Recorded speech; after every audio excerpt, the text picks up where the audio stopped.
జై భీమ్, జై భీమ్, జై భీమ్. గొర్రెల్లాగా ఉండకండి. ఒక్కొక్కరము ఒక్కొక్క సింహం అవ్వాలి. మనం మట్టుకే కాదు, రాష్ట్రంలోని యువత అంతా, రాష్ట్రంలోని ప్రజలు అంతా ప్రత్యేక హోదా కోసం ఉద్యమించే ఒక్కొక్క సింహం అవ్వకపోతే మనకు ప్రత్యేక హోదా రాదు. ఇంకొక మహానుభావుడు అన్నాడు, పోరాడితే పోయేదేముంది బానిసత్వం తప్ప అని. కాబట్టి పోరాడాలి. పోరాడకపోతే ఏది మనకు తట్టలో పెట్టి ఇవ్వరు.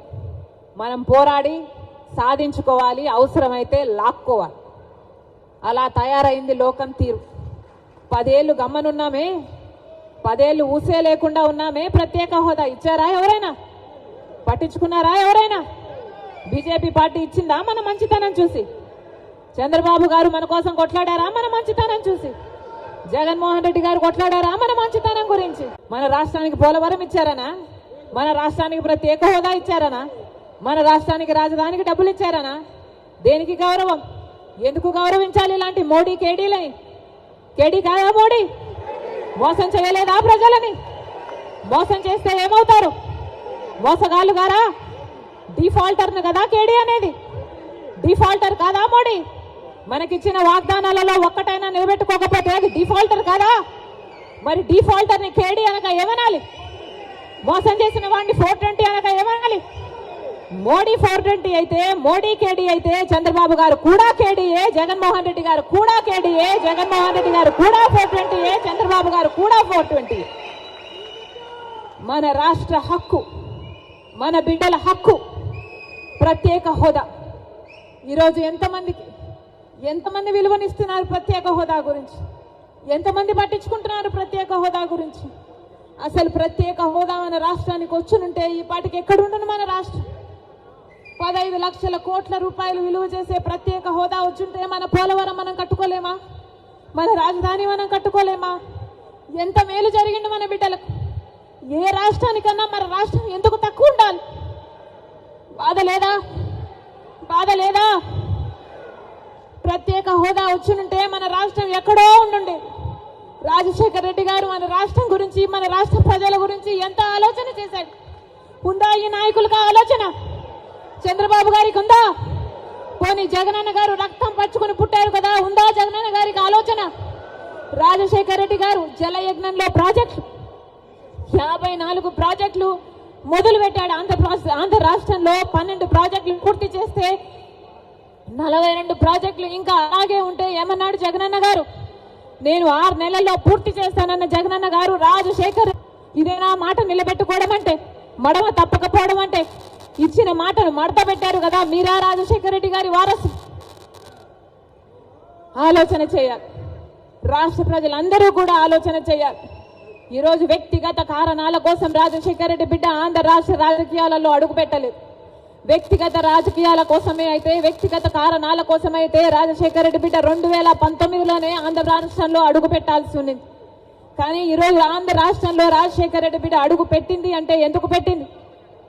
ఎందుకంటే ప్రత్యేక హోదా కోసం కనీసం పోరాడే వాళ్ళు కూడా లేకపోయారే అని.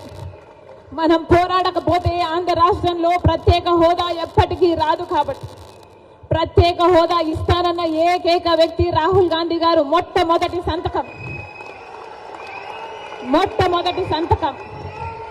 రాహుల్ గాంధీ గారు ప్రత్యేక హోదా మీద పెడతానన్నారు. కాబట్టి ఆ మాట పట్టుకొని రాజశేఖర్ రెడ్డి బిడ్డ ఈరోజు ఆంధ్ర రాష్ట్రంలో అడుగుపెట్టింది.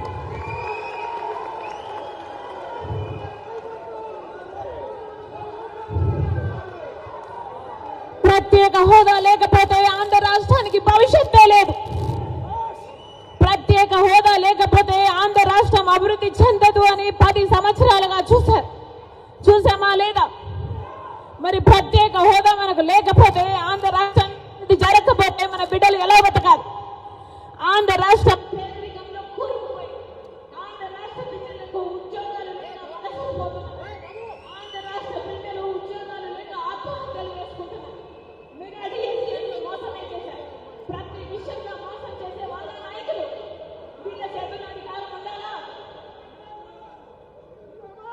కోసం ఆ పార్టీతో కలిసి అని చెప్తున్నాడు. చంద్రబాబు నాయుడు చేసినటువంటి అవినీతి కేసులు 50 కేసులు ఉన్నాయి. మొన్న ఒక కేసులో జైలుకి వెళ్ళి వచ్చాడు 52 రోజులు. చంద్రబాబు నాయుడికి అధికారంలోకి రావడానికి తెలుసు. రేపు జగన్మోహన్ రెడ్డి గారు ముఖ్యమంత్రి అయితే ఆయనకి ఇబ్బంది పడకుండా కేసులు పెట్టించుకుని జైలుకి వెళ్లకుండా నరేంద్ర మోడీ గారిని అడ్డం పెట్టుకుని ఈరోజు తిరగాలన్నటువంటి ఉద్దేశంలో రాష్ట్ర ప్రయోజనాన్ని వదిలేసి మతతత్వ పార్టీ అని చెప్పినటువంటి ఆయనే అదే బీజేపీతో కలిసి ఎన్నికలు పెడుతున్నాడంటే అధికారం కోసం ఎన్ని అబద్ధాలైనా చెప్తాడు, అధికారం కోసం ఎన్ని అడ్డదారులైనా దొరుకుతాడు, అధికారం కోసం ఎంతమంది బూట్లైనా నాకేటువంటి పరిస్థితి చంద్రబాబు ఉంటుంది. జగన్మోహన్ రెడ్డి గారు చెప్పినటువంటి ప్రతి మాటని అమలు చేశాను. డ్వాక్రా మహిళలకు కానీ లేకపోతే ఆసరా కింద కానీ చేయూత కింద కానీ పెన్షన్లు కానీ పేదలకు 31 లక్షల మందికి ఇళ్ల పట్టాలి ఇల్లు నిర్మించేటువంటి కార్యక్రమం కానీ లేకపోతే మీ పిల్లలకు ఇంగ్లీష్ మీడియం పెట్టి స్కూల్స్ను బాగు చేయించి మంచి ఆహారం పెట్టి పుస్తకాలు బట్టలు అన్నీ కూడా ఇచ్చి మరి పిల్లల్ని చదివించేటువంటి ఇంగ్లీష్ మీడియం చదువులు చెప్పేటువంటి కార్యక్రమం కానీ ఫీజు రియంబర్స్మెంట్ కానీ ఆరోగ్యశ్రీ కానీ ఇటువంటి అనేక కార్యక్రమాలతో జగన్మోహన్ రెడ్డి గారు మీ ముందుకు వచ్చాడు. మీకు మంచి చేశానని చెప్పి భావిస్తే మాకు ఓటేయండి. మీరు కనుక నాకు ఓటేసి నన్ను ముఖ్యమంత్రిని చేస్తే మీ కుటుంబాలకు అంతగా ఉంటాను. దీనికన్నా రెట్టింపు మీ కుటుంబాలకు ఉపయోగపడేటువంటి కార్యక్రమాలు నేను తీసుకొస్తాను. పైన దేవుడు ఉన్నాడు, ఇక్కడ మీరు ఉన్నారు, మీరు ఏం తీర్పిచ్చినా కూడా నేను శిరసా వహిస్తానని చెప్పి దమ్ముగా ధైర్యంగా చేసినటువంటి కార్యక్రమాలు నమ్మి మీ ముందుకు వచ్చి నిలబడినటువంటి వ్యక్తి జగన్మోహన్ రెడ్డి గారు. చంద్రబాబు నాయుడు 14 సంవత్సరాలు అధికారంలో ఉన్నాను, మీకు మంచి చేశాను, మీకోసం ఈ కార్యక్రమాలు చేశాను కాబట్టి నన్ను గెలిపించమని చెప్పి అడిగేటువంటి దమ్ము ధైర్యం లేక ఒక పక్క పవన్ కళ్యాణ్ని, ఒక పక్కన నరేంద్ర మోడీ గారిని, ఒక పక్కన ఉత్తపుత్రుడిని, వెనకాల కాంగ్రెస్ చెల్లెమ్మని, ముందు బీజేపీ వదినమ్మని వీళ్ళందరినీ పెట్టుకుని ఏదో రకంగా జగన్మోహన్ రెడ్డి గారిని గంతి దించడమే ఒకే ఒక కార్యక్రమం. పవన్ కళ్యాణ్ గారిని అడిగితే నీ కోరిక ఏంద్ర బాబు అని దేవుడు ప్రత్యక్షమయ్యి జగన్మోహన్ రెడ్డి గారు తీసుకోవాలని చెప్తారు. అసలు వేరే కోరిక లేదు ఆయనకి. చంద్రబాబు నాయుడు గారిని అడిగితే నన్ను ముఖ్యమంత్రిని చేయమని అడుగుతాడు, వేరే కోరికే లేదు. ఈరోజు పవన్ కళ్యాణ్ కావచ్చు, చంద్రబాబు కావచ్చు, బీజేపీ కావచ్చు, వీళ్ళ ముగ్గురు కలిసి పోటీ చేసినా కూడా వైఎస్ఆర్ కాంగ్రెస్ పార్టీని ఎట్టి పరిస్థితుల్లో ఓడించగలిగినటువంటి దమ్ము ధైర్యం సత్తా లేవు ఆ పార్టీలకు. ఎందుకంటే జగన్మోహన్ రెడ్డి గారు నమ్ముకుందా పైన ఉన్నటువంటి దేవుణ్ణి. ఆ దేవుడు 1000 మంది మోడీలు, 1,00,000 మంది పవన్ కళ్యాణ్, 1 కోటి మంది చంద్రబాబులు కలిస్తే ఎంత బలం ఉంటుందో దానికి 1,00,000 రెట్లు బలం ఉన్నటువంటి వ్యక్తి ఆ పైన ఉన్నటువంటి బలవంతుడు.